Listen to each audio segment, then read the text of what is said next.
Have you ever been awakened from a sound sleep by your dead grandmother yelling at you to wake up? I have. Please stay tuned in this episode to hear more. In part 26, you heard about an awful confrontation between the cowboy version of Jim and me during my final infusion with my nurse. In this episode, it's the day after that infusion, and I finally leave Jim. And guess who goes along with me in the car?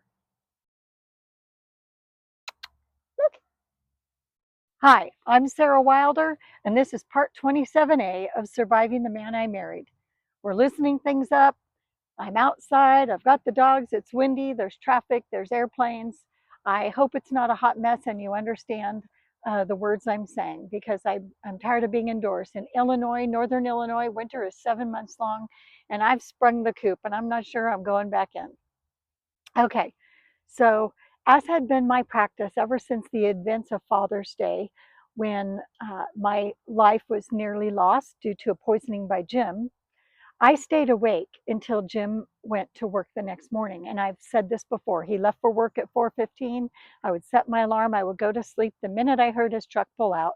And then I'd set my alarm for around 12:30 in the afternoon, knowing he got home at 1:15. Now, I did get up, I did feed the dogs and take care of the dogs before I'd go to sleep. And so the three of us were very comfortable. However, that day, July 7th, 2022, it was not my alarm that woke me up. Before I tell you about how I woke up, I want to tell you about the night before, after that awful confrontation and how he was hunting me and circling me like a shark. You heard about in part 26C. So what happened is I stayed in that chair because I wanted to be near the exits. I could get to the front door, I could get to the back door, and I stayed up all night just watching TV. I'm sure it annoyed Jim because his bedroom was directly above the living room, but I didn't care. So I finally go up to my room sometime in the middle of the night, but instead of closing my door, I leave my bedroom door open and there's a night light in the hallway because I'm feeling very cagey. I'm feeling vulnerable and I feel like I've been hunted. I want a quick escape if I need it. So the door stays open. I go to bed. I put on my favorite true crime podcast and I'm listening to it, curled up in my bed with both dogs. And a little while after that first episode ended, I heard Jim's bedroom door open. Now, my back is to my bedroom door. I'm laying on my side, and my hand is under the pillow next to me, and I'm ready.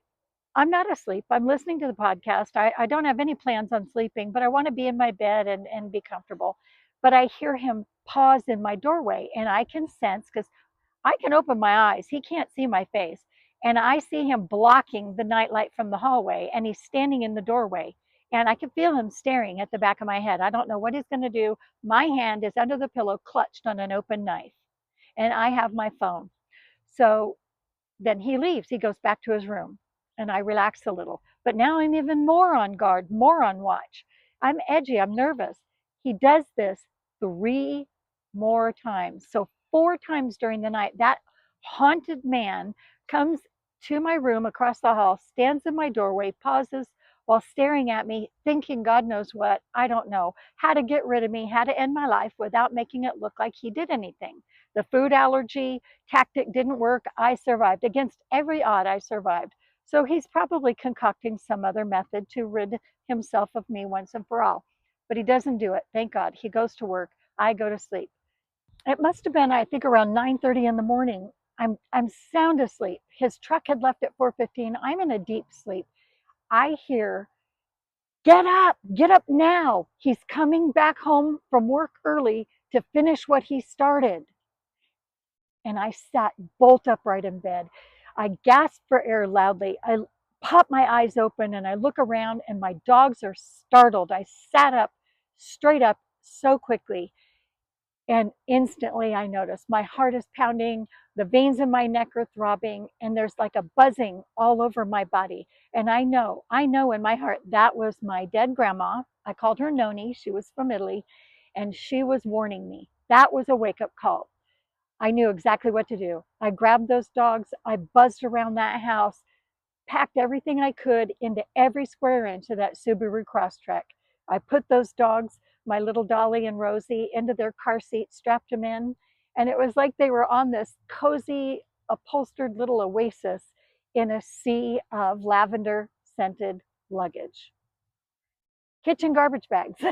That's what I use to fill my car. So here we are in this little refugee vehicle. It has a combination of new car smell and lavender kitchen garbage bags.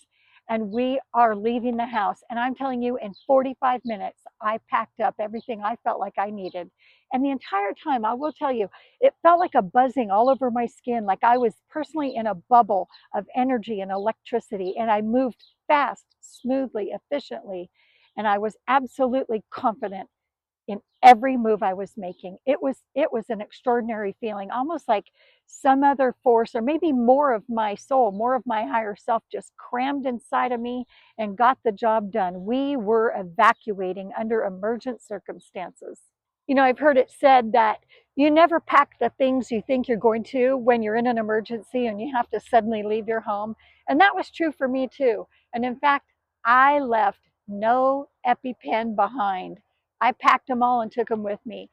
I'm going through the house and I'm just shouting in to myself, ah, blankety blank. It was like I just had to let off some steam. As I drove out of the neighborhood for the last time as someone who lived there, I would return many more times to harvest some things I needed in the coming months. But I headed the 1.5 miles up the road to Chase Bank to withdraw some cash from my account. And you know something? As I pulled into that Walmart parking lot, that's when the joy hit. The joy hit.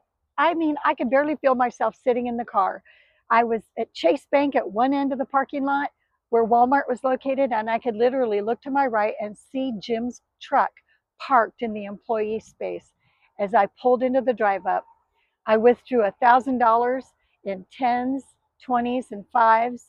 And as I pulled out and drove out onto the road and looked at Walmart for the last time in Jim's truck, I was elated. It was the greatest I'd felt in a very, very long time. My freedom was here. I celebrated Independence Day, and for me, it was July 7th. And where I headed after the bank was, of course, none other than Becca's house. They were my refuge. They were literally my home base. I was there each time those kids were born. She and I were extremely close, almost really best friends. And that's where I was headed. This was the third time I had bailed on my house and headed there. And I was pretty damn sure it was charmed as hell. And I knew this would be the last time that I packed my bags to leave him, because I was never going back. I'm Sarah Wilder, and this has been part 27A, where I told you the story of the moment I packed up and left Jim. Please stay tuned for part 27B, when I tell you what happens once I get to Becca's house in the San Francisco Bay Area of Northern California. Thank you for being here. And you know what? I wrote a book about all this and much, much more.